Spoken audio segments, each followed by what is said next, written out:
All right, good morning. It's good to see you this morning. I appreciate Noah for all the hard work that he's already put in the VBS and the work that he put into Lads to Leaders and all of that. And I know there's many people that support him in that, and that's a wonderful thing. And sometimes we have to pause to remind ourselves to sign up for things. So make sure you sign up. Don't make his job any harder than it is. Sign up to do whatever part you'd like to do in VBS, and that'll be great.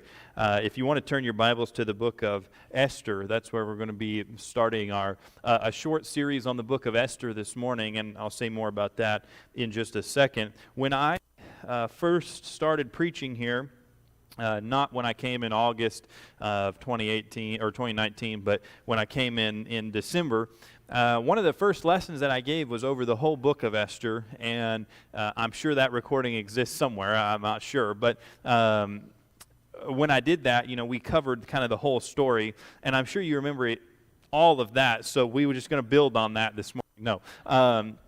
We're going to look at the book of Esther, but we're going to take it in a little bit smaller portions and stop and think about some of the key themes that we see playing out in the book of Esther that have a ton of relevance for our lives today, because the book of Esther, I think, is one of the books that speaks so clearly into the experience that people have in today's world, perhaps more than many other books in the Bible. And the reason is, you might sound crazy. We're about to read a story about a woman living in Persia who was taken into, in a sense, captivity, who becomes the queen of Persia and who thwarts a plot to kill every Jew in Persia and surrounding areas. You might think, how does that pertain to my life? That's a little bit of a stretch. But I think when you start to dig into the story, you'll see that some of these key themes and concepts are so relevant for us today.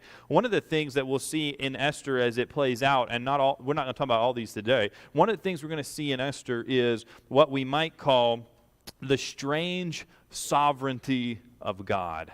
The strange sovereignty of God. When we're thinking about God's power, it's very often that we'll talk about God's in control and God's sovereign and He reigns over everything. He's got the whole world in His hands. But the book of Esther causes or forces us to realize that the sovereignty of God is at many times strange to us. It's beyond our ability to fully grasp, at least in the moment that we find ourselves living. We see in the story of Esther illustrated for us so clearly the faithfulness of God to His covenant and to His people, even in the midst of many difficulties and obstacles. We see in the book of Esther, and this is something that maybe in Sunday school growing up, this didn't get brought out, which is somewhat understandable, right? We're going to see in the story of Esther how human beings are faced with some highly complex moral decisions. This is a book with many, what you might call, people have called moral ambiguities. You're wondering, I'm just not 100% sure what the right thing to do is here, We're going to see Esther and Mordecai and others have to make some very difficult ethical decisions, and we'll see how that all works out. One thing that we'll note, though, from the very beginning is that in the book of Esther, the name of God in any form, God, Yahweh, whatever, never appears in the story. You may have known that. You may see that in the study Bible notes that you have or whatever. God seems to elude the reader of the story of Esther. We're reading every paragraph, every page, every word, and we're starting to wonder, where is God in all of this? And I'd like to think that very same experience is true of people not reading Esther but living today. Where is God in all of this? In fact, there's a somewhat of a linguistic connection between the Hebrew form of Esther and a passage in Deuteronomy 31 that talks about the hiddenness of God. And so many people throughout the years have made the connection that the book of Esther is, in many ways, a book about the hiddenness of God. Where is He? He doesn't appear on these pages, and yet we'll find that He appears on these pages at every turn. What I basically like to do this morning is talk about three things from Esther 1 and Esther 2. So we're just looking at 2 chapters, and we're not going to be able to read every line of these chapters, but I'd like to talk about basically 2 things. The first, 3 things. The first thing I'd like to point out is that the world then and the world today is obsessed with appearances. Appearances.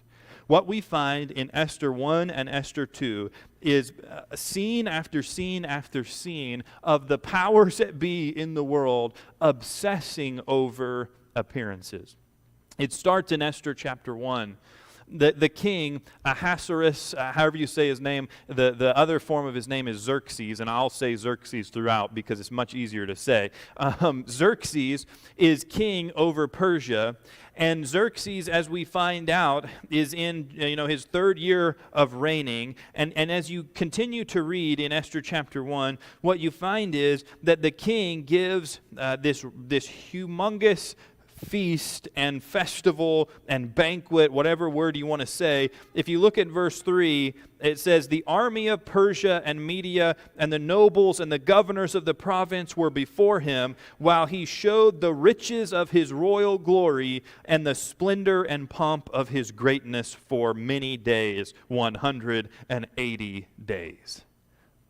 The king throws this huge festival for all of the people, this display of his splendor and his greatness. He wants to appear like he as the king and Persia as a kingdom have it all together. Everything is okay, everything's right, we've got the money, we've got the power, we got the military, we've got everything.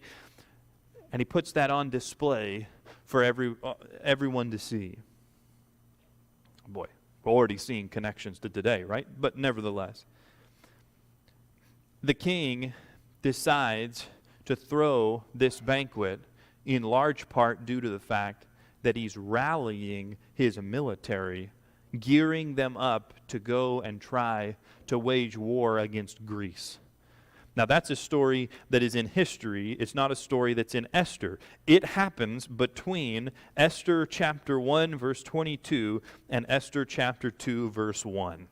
And Esther chapter 2, verse 1 says, "After these things," talking about chapter 1, "after these things also includes the king leaving Persia and going to fight a battle that he will lose badly, and all this show of his glory will ultimately be questioned, but nevertheless, he throws this banquet to rally the troops and get them excited. We're going to wage war against, the people of Macedon. We're going to wage war against the Greeks, and everything's going to go well."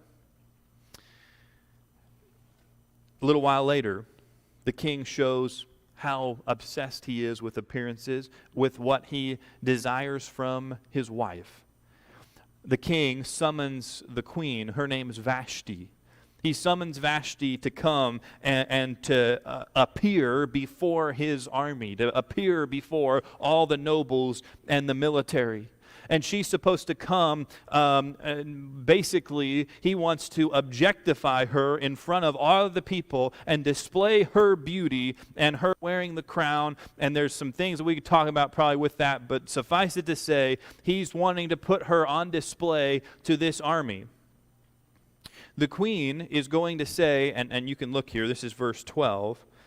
The queen is going to say, or is going to refuse, I should say, and Esther 1:12 says, "But Queen Vashti refused to come at the king's command delivered by the eunuchs. At this the king became enraged, and his anger burned within him."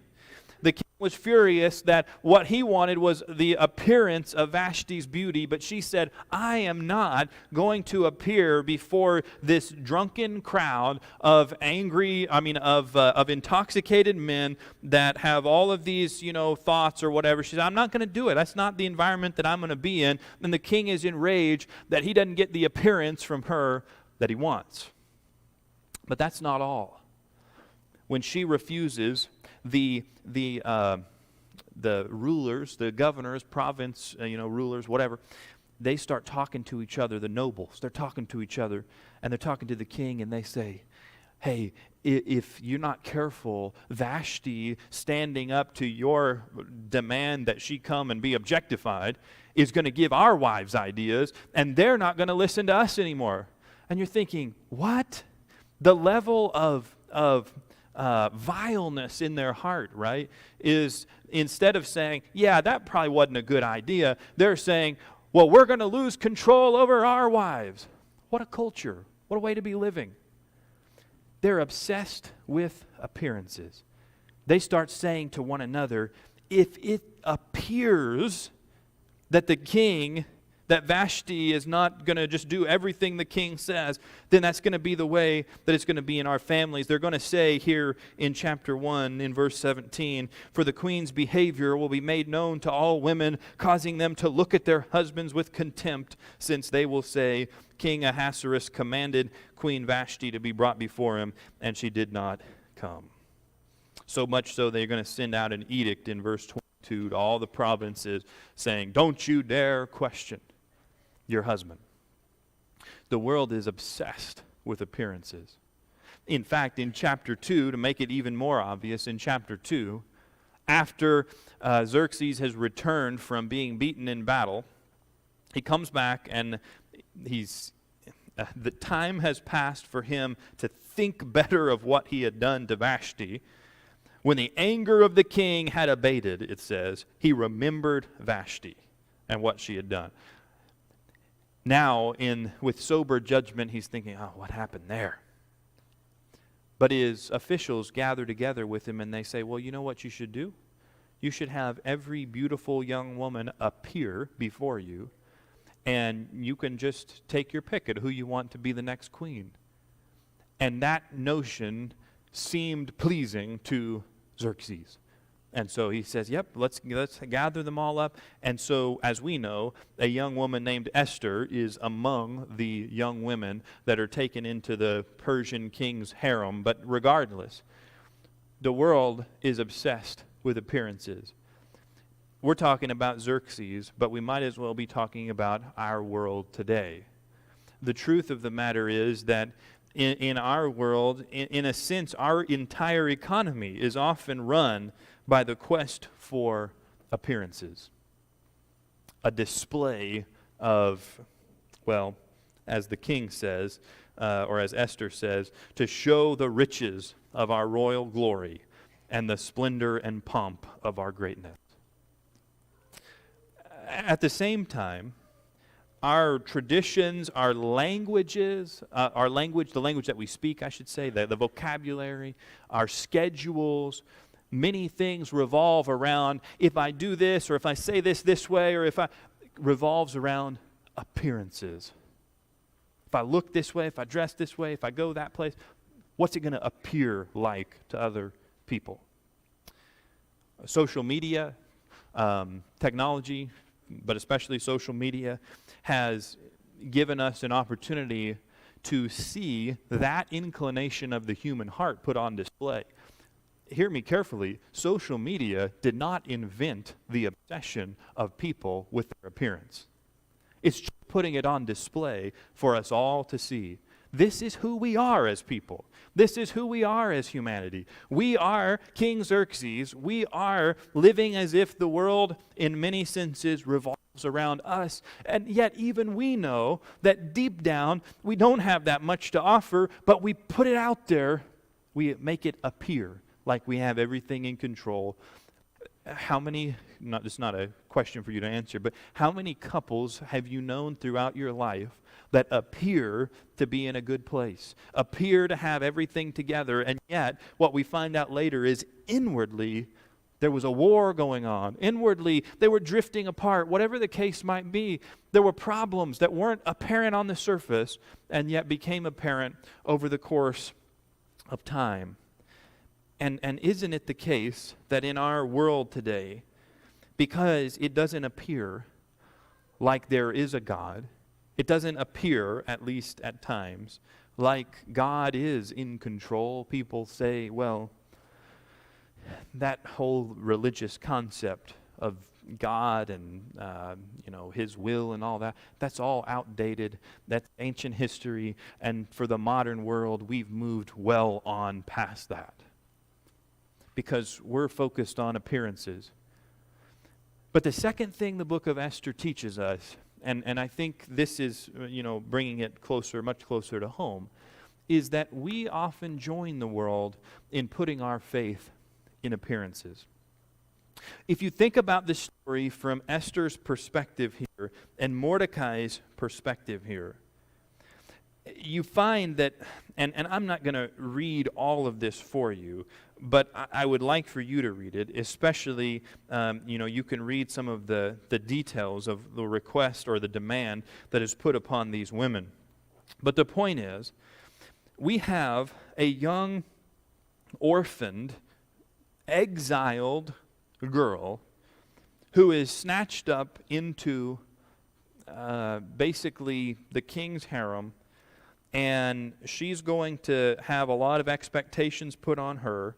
Eventually, through a strange twist of events, she's going to become the queen of Persia, and now she's going to have this strange tension between being the Persian queen and being faithful to her Jewish identity, her identity as a follower of the God of Israel. She's going to, as we find in verse 7, Mordecai was bringing up Hadassah, that is Esther. Jewish name, Persian name. She's going to be Hadassah and Esther. She's going to live in this tension and this pull, and she's going to have to make a lot of complicated decisions. But just from the critical lens of looking at Esther chapter 2 and reading about it, and reading about what takes place later with Haman's plot to kill all of the Jews and all these things happening, and it would be easy for us to say, what is God doing in Esther chapter 2? Where is God in Esther chapter 2? How could God allow these things to be taking place? Brian read for us earlier from Psalm 42. All your waves have crashed over me, the psalmist says. Day after day, I cry out to my God and say, why have you forsaken me? Why have you hidden from me, right? That's the message of Esther. Where is God on these pages? And in our world today, we can look at what goes on in our world, and perhaps we're looking at this story, but we're also looking at our world today and saying, is God in hiding? Where are you, God? Because many times God doesn't appear to be anywhere. Esther, in two places, in verse 10 and in verse 20. Both verses say almost exactly the same thing. Esther had not made known her people or her kindred, for Mordecai had commanded her not to make it known. Esther is living a secret life.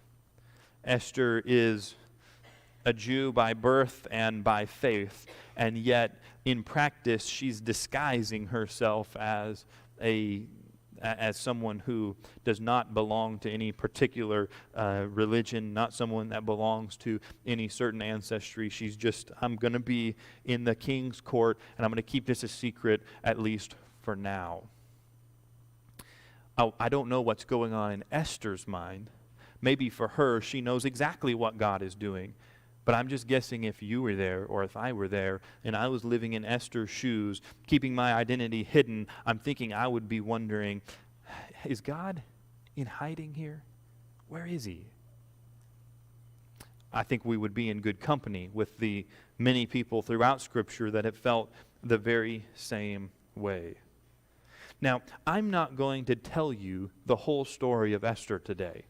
Many of you probably know this story, and if you don't, it's 10 chapters of maybe the best literature that's ever been written. Obviously, the Bible is, but I'm saying the book of Esther, not just in terms of inspired Scripture, but just in terms of a story that will just, to me, take your breath away. The book of Esther, so masterfully written, divinely inspired, yes, but there's just something about this book that is so captivating as we read it. I'm not going to tell you the whole story, But what I want to tell you today and then show you in subsequent weeks is that God is perhaps most at work when he appears most absent. God is perhaps most at work when he appears most absent. In the story of Esther, Esther 1 through 2, it would be hard for Mordecai, who has raised his cousin, his relative, he's adopted her as his own, he's raised her up, to have her snatched away. It'd be hard for him to say, oh yeah, well, I know exactly what God is up to here. You know, Mordecai, he goes out to the wall, the gates of the court day by day, and Esther comes out and talks to him. I think Mordecai would much rather for Esther to come out of her bedroom and have breakfast with him than to meet her at the edge of the king's domain. But nevertheless, there he is. Be hard for Esther trying to navigate these choices that she is confronted with. And to some degree, they're not even choices. They're requirements on her. Trying to figure out how to live faithfully in the midst of complex moral ambiguities. And it's hard for us when we start reading our world today to not feel some sense of commonality with Esther and with Mordecai, and to say, I can't really make sense of this. What we're going to find in Esther is that God is working on every page in the background to do something profound through the life of Esther and Mordecai and the Jewish people in Persia at this time. It's going to be one of the most inspiring stories of reversals that we could ever hear. But without telling you all of that story, I'll tell you that I know that God is perhaps most at work when he is appearing most absent. I know that because I have with you stood and looked at a hill that looked like a skull, and they called it Golgotha. And there was a man who had lived a life that had not harmed a single person, had brought healing, had brought love, had brought laughter into the world. There was a man being crucified to a cross. And the whole world, when that man was up on that cross, went dark. The clouds rolled in over the world. A darkness fell over the land, and on that cross, there was a man who said, God seems like he's in hiding. My God, why have you forsaken me? I know that God is perhaps most at work when he appears most absent, because with you I've also stood and looked at a stone that was rolled away and a tomb that was found empty. And in 3 days, we have seen the most profound story of reversal that has ever been told. All hope lost, Calvary. All hope found, the empty tomb. When I think about the story of Esther, I think about the reality that we face, that life does not always have easy and simple answers or choices. And God sometimes does not feel like he's standing right next to us. But yet, in the midst of those difficult choices, in the midst of what appears to be God's absence, God is walking more closely to us than we could imagine. And as Paul says in Romans chapter 8, in all things God is working good for those who love him and have been called according to his purpose. And if you're here today and you want to have that hope as your hope, you've stood and looked at the man on the cross who was not just a man, but was none other than the Son of God himself. And you've also stood at the empty tomb and you've said, I've seen the hope that Jesus has. I want that hope in my life. We certainly would love for you to make that hope your own today, that you would confess Jesus as Lord, that you'd be immersed into Christ, and that you'd follow him all your days. And if that's what you need to do this morning, we invite you to come as we stand and sing.